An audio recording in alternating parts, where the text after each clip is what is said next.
അനുഗ്രഹിക്കപ്പെട്ട നല്ല സമയത്തിനായി ഞാൻ ദൈവത്തെ സ്തുതിക്കുന്നു, സ്തോത്രം ചെയ്യുന്നു. ദൈവവചനം ശ്രവിച്ചുകൊണ്ടിരിക്കുന്ന എല്ലാ ദൈവമക്കൾക്കും വീണ്ടും വരാമെന്ന് അരുളി ചെയ്തവനായ കർത്താവായ യേശു ക്രിസ്തുവിൻ്റെ ധന്യനാമത്തിൽ ഞാൻ എൻ്റെ സ്നേഹവന്ദനം അറിയിക്കുന്നു.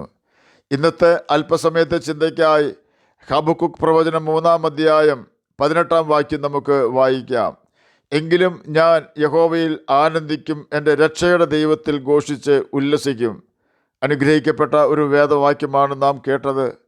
ഇന്നത്തെ സമൂഹത്തെ അടക്കി വാഴുന്ന ഒരു ഫിലോസഫി ആണ് ഹീഡനിസം അഥവാ ഹെഡോനിസം. മനുഷ്യൻ്റെ ഏറ്റവും പ്രധാന ആവശ്യവും ലക്ഷ്യവും ആനന്ദം കണ്ടെത്തുക, സന്തോഷിക്കുക എന്നതാണെന്ന് ഹീഡനിസം വിശ്വസിക്കുന്നു. അതിന് ജനം പല വഴികളാണ് തിരഞ്ഞെടുക്കുന്നത്. മദ്യപാനത്തിൽ കൂടിയും വ്യഭിചാരത്തിൽ കൂടിയും മയക്കുമരുന്നുകളിൽ കൂടിയും പല വ്യക്തികൾ ആനന്ദം കണ്ടെത്തുന്നു. ചിലർ മറ്റുള്ളവരെ ദ്രോഹിക്കുന്നതിൽ ആനന്ദം കണ്ടെത്തുന്നു. ചിലർ കലഹമുണ്ടാക്കുന്നതിൽ ആനന്ദം കണ്ടെത്തുന്നു. ചിലർ പലവിധമായ കളികളിൽ കൂടി ആനന്ദം കണ്ടെത്തുന്നു. ദുഃഖത്തിൽ നിന്നും കഷ്ടതകളിൽ നിന്നും നിരാശയിൽ നിന്നും വ്യസനത്തിൽ നിന്നും രക്ഷ നേടുക എന്ന ലക്ഷ്യമാണ് ഇപ്രകാരമുള്ള സന്തോഷം ആഗ്രഹിക്കുന്നതിന് പിന്നിലെന്ന് അവർ പറയുന്നു. ഇപ്രകാരം ലഭ്യമാകുന്ന സന്തോഷത്തിനും ആനന്ദത്തിനും ആയുസ് കുറവാണെന്നതും അതിന് നമ്മുടെ ഭാവിയെ തകർക്കുവാനുള്ള ശക്തിയുണ്ട് എന്നതും അനേകരും ഓർക്കുകയില്ല എന്നത് പരിതാപകരമാണ്. എന്നാൽ നെഹമ്യാ പ്രവചനം 8-ാം അധ്യായം 10-ാം വാക്യത്തിൻ്റെ അവസാന ഭാഗത്ത് യഹോവയെങ്കിലും സന്തോഷം നിങ്ങളുടെ ബലമാകുന്നുവല്ലോ എന്ന് രേഖപ്പെടുത്തിയിരിക്കുന്നു. നാം യഹോവയിൽ സന്തോഷിച്ചാൽ നമ്മുടെ ഭാവിക്ക് അത് അനുഗ്രഹമായിരിക്കും. നിരാശയിൽ നിന്ന് നമുക്ക് മോചനം ലഭിക്കുകയും ചെയ്യും. യേശുവിൽ സന്തോഷിക്കുന്ന വ്യക്തികളുടെ രോഗത്തിന് പിടികൂടുവാൻ കഴിയുകയില്ല. യഹോവയെങ്കിൽ സന്തോഷിക്കുന്ന വ്യക്തികളുടെ കാര്യമാണ് ഞാൻ പറഞ്ഞത്.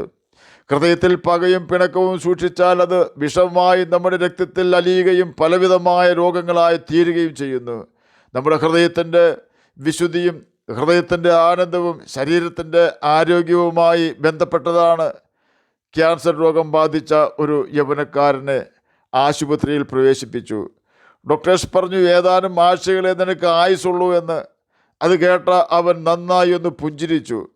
അവനെ മറ്റു രോഗികൾ കിടക്കുന്ന വാർഡിലേക്ക് മാറ്റി. ഡോക്ടേഴ്സ് അവനെ നിരീക്ഷിക്കുകയായിരുന്നു. അവൻ്റെ മുഖത്തെ പ്രസരിപ്പും സന്തോഷവും എല്ലാവർക്കും കാണാമായിരുന്നു.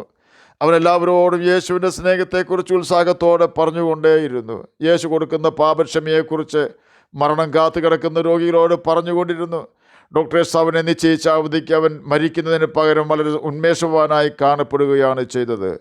അവൻ മാത്രമല്ല, അവനിൽ നിന്നും യേശുവിനെക്കുറിച്ചും യേശു സൗജന്യമായി കൊടുക്കുന്ന പാപക്ഷമയെക്കുറിച്ചും കേട്ടവരെയും നിരാശ മാറി ധൈര്യശാലികളും സന്തോഷവാന്മാരുമായി കാണപ്പെട്ടു. ഡോക്ടേഴ്സ് അത്ഭുതപ്പെട്ടു പോയി. ഇവരിൽ ഈ മാറ്റത്തിൻ്റെ കാരണം അന്വേഷിച്ചപ്പോൾ അവർക്കൊരു കാര്യം മനസ്സിലായി.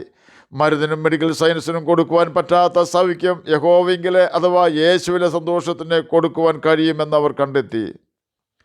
യഹോവയെങ്കിലെ സന്തോഷമായിരുന്നു ആ ചെറുപ്പക്കാരന് ഉണ്ടായിരുന്നത്. തന്നെപ്പോലെ മരണം കാത്തു കിടക്കുന്ന രോഗികളെ കണ്ടപ്പോൾ ക്രൂശിലെ സ്നേഹമായ യൗവനക്കാരനിലേക്ക് ഒഴുകിയെത്തി. അവനറിയാവുന്നതുപോലെ യേശുവിനെ സാക്ഷിച്ചു. പാപക്ഷമയെക്കുറിച്ച് പറഞ്ഞു കൊടുത്തു. അനേകർക്കും അത് ഒരു സൗഖ്യത്തിന് മുഖാന്തരമായി തീർന്നു. കാരണം ക്ഷമിക്കുവാൻ കഴിയാത്ത ഹൃദയത്തിനുടമകളായി കഴിഞ്ഞിരുന്ന അവർ യേശുവിൻ്റെ ക്രൂശിലെ സ്നേഹത്തെക്കുറിച്ച് കേട്ടപ്പോൾ ക്ഷമിക്കുവാനും യേശുവിനോട് പ്രാർത്ഥിക്കുവാനും തുടങ്ങി. ഈ സമയം ആ യൗവനക്കാരൻ തൻ്റെ രോഗത്തെക്കുറിച്ച് മറന്നിരുന്നു. ഡോക്ടേഴ്സ് പരിശോധിച്ചപ്പോൾ അവർക്ക് മനസ്സിലായി ഇവൻ്റെ രോഗം പൂർണ്ണമായി സൗഖ്യമായി എന്ന്. അവൻ്റെ മാത്രമല്ല, അവനിൽ നിന്നും യേശുവിനെ കേട്ട അനേകരുടെ രോഗം സൗഖ്യമായി. ഈ ലോകസുഖത്തെക്കാളും യഹോവയെങ്കിൽ അവർ ആശ്രയിക്കുകയും പാപക്ഷമ പ്രാപിക്കുകയും മറ്റുള്ളവരോട് ക്ഷമിക്കുകയും ചെയ്തപ്പോൾ യഹോവയെങ്കിൽ സന്തോഷം അവരിലേക്ക് ഇരച്ചു കയറി. അപ്പോൾ അവരുടെ രോഗം അവരെ വിട്ടുമാറി. ഈ ലോക സന്തോഷം നമ്മെ രോഗികളും ഡെഡ് ബോഡികളും ആക്കി തീർക്കുമ്പോൾ യഹോവയെങ്കിലെ സന്തോഷം നമ്മെ പാപത്തിൽ നിന്നും ഹൃദയകാരുണ്യത്തിൽ നിന്നും ഹൃദയത്തിലെ കയ്പിൽ നിന്നും മാറാ രോഗത്തിൽ നിന്നും രക്ഷിക്കും. സൗജന്യമായി നമ്മെ സൗഖ്യമാക്കുന്നവനാണ് കർത്താവായ യേശു ക്രിസ്തു അഥവാ യഹോവയായ ദൈവം. നാം വായിച്ചു കേട്ട വേദവാക്യത്തിൽ ഹബക്കുക്ക് പറയുകയാണ്, എങ്കിലും ഞാൻ യഹോവയിൽ ആനന്ദിക്കും, എൻ്റെ രക്ഷയുടെ ദൈവത്തിൽ ഘോഷിച്ച് ഉല്ലസിക്കും. ഇത് ഹബക്കുക്ക് പ്രവചനം 1-ാം അധ്യായം 2-3 വാക്യങ്ങളിൽ ദൈവത്തോട് പരാതി പറയുന്നുണ്ട്. കർത്താവ് അവന് അതിന് മറുപടി കൊടുക്കുന്നത് ഇപ്രകാരമാണ്, ഞാൻ ചെയ്യുവാൻ പോകുന്ന പ്രവൃത്തി നിങ്ങൾക്ക് വിശ്വസിക്കുവാൻ പറ്റാത്ത പ്രവൃത്തിയാണ്. ഹബക്കൂക്ക് പ്രവചനം 1-ാം അധ്യായം 5-ാം വാക്യത്തിൻ്റെ അവസാന ഭാഗത്താണ് ഇത് രേഖപ്പെടുത്തിയിരിക്കുന്നത്. ഹബക്കൂക്കിൻ്റെ പരാതി ദൈവം അന്യായം കണ്ടിട്ടും മിണ്ടാതിരിക്കുന്നു എന്നതായിരുന്നു. ഹബക്കൂക്ക് 2-ാം അധ്യായം 3-ാം വാക്യത്തിൽ യഹോവ പ്രവാചകന് മറുപടി നൽകുകയാണ്. ദർശനത്തിനൊരു അവധി വെച്ചിരിക്കുന്നു, അത് സമാപ്തിയിലേക്ക് ബന്ധപ്പെടുന്ന സമയം തെറ്റുകയുമില്ല, അത് വൈകിയാലും അതിനായി കാത്തിരിക്കുക, അത് വരും, നിശ്ചയം താമസിക്കുകയുമില്ല. പ്രവാചകൻ്റെ പരാതി ദൈവത്തോട് അറിയിച്ചപ്പോൾ ദൈവം കൊടുത്ത മറുപടി പ്രവാചകനെ ആശ്വസിപ്പിച്ചതായിരുന്നു. ദൈവത്തിൻ്റെ ദീർഘക്ഷമയാണ് അന്യായം ചെയ്യുന്നവൻ അത് തുടരുവാൻ ധൈര്യം കാണിക്കുന്നതെന്ന് പ്രവാചകന് മനസ്സിലായി. തന്നെയുമല്ല ദൈവപ്രവൃത്തി കാണുവാൻ താൻ കാത്തിരിക്കണമെന്നും പ്രവാചകൻ മനസ്സിലാക്കി. ഒടുവിൽ താൻ പറയുകയാണ്, എങ്കിലും ഞാൻ യഹോവയിൽ ആനന്ദിക്കും, എൻ്റെ രക്ഷയുടെ ദൈവത്തിൽ ഘോഷിച്ചുല്ലസിക്കും എന്ന്. ഹബക്കൂക്ക് പ്രവചനം 3-ാം അധ്യായം 18-ാം വാക്യത്തിലെ എങ്കിലും എന്ന വാക്ക് വളരെ പ്രസക്തമാണ്. യഹൂദ നാട്ടിലെ വരുമാന സ്രോതസ് കൃഷിയും മൃഗങ്ങളുമാണ്. അത്തിവൃക്ഷവും മുന്തിരിവള്ളിയും ഒലിവ് വൃക്ഷവും ഫലം കൊടുക്കുന്നില്ലെങ്കിൽ രാഷ്ട്രം സാമ്പത്തിക പ്രതിസന്ധിയിൽ എത്തിച്ചേരും. അതുപോലെ തന്നെ യവം, കോതമ്പ് തുടങ്ങിയ കൃഷി നിലത്തിൽ നിന്നും ആദായം കൊടുക്കുന്നില്ലെങ്കിൽ ക്ഷാമം നേരിടും. കന്നുകാലികൾ യഥാസമയം ആദായം കൊടുത്തില്ലെങ്കിലും രാജ്യത്ത് പ്രതിസന്ധി ഉണ്ടാകും. പ്രവാചകൻ താൻ ദൈവശബ്ദം കേട്ടതിന് ശേഷം പറയുകയാണ്, ദേശത്തെ സംരക്ഷിക്കുന്ന സകല വരുമാന സ്രോതസ്സും വരുമാനം തരാതെ ആയാലും ഞാൻ യഹോവയിൽ സന്തോഷിക്കും. അത് യഹോവയിൽ ഒരുത്തൻ സന്തോഷിക്കുന്നുണ്ടെങ്കിൽ ഈ ലോകത്തിലെ നന്മകൾ ഒന്നും ലഭിച്ചില്ലെങ്കിലും യഹോവെങ്കിൽ സന്തോഷം നീങ്ങിപ്പോവുകയില്ല. അതുകൊണ്ടാണ് ദാവീദ് പറഞ്ഞത്, ധാന്യവും വീഞ്ഞും മർദ്ദിച്ചപ്പോൾ അവർക്കുണ്ടായതിലും അധികം സന്തോഷം നീ എൻ്റെ ഹൃദയത്തിൽ നൽകിയിരിക്കുന്നു എന്ന്. 4-ാം സങ്കീർത്തനം 7-ാം വാക്യത്തിൽ ഇത് രേഖപ്പെടുത്തിയിരിക്കുന്നു.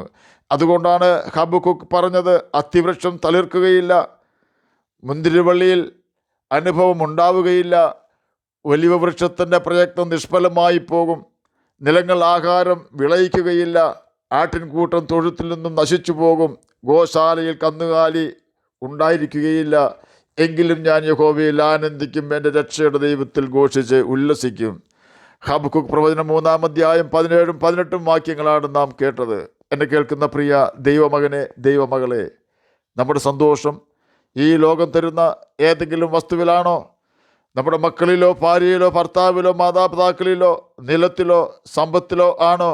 എങ്കിൽ അത് നമുക്കില്ലാതെ പോകുമ്പോൾ നമ്മുടെ സന്തോഷവും നഷ്ടപ്പെട്ടു പോകും.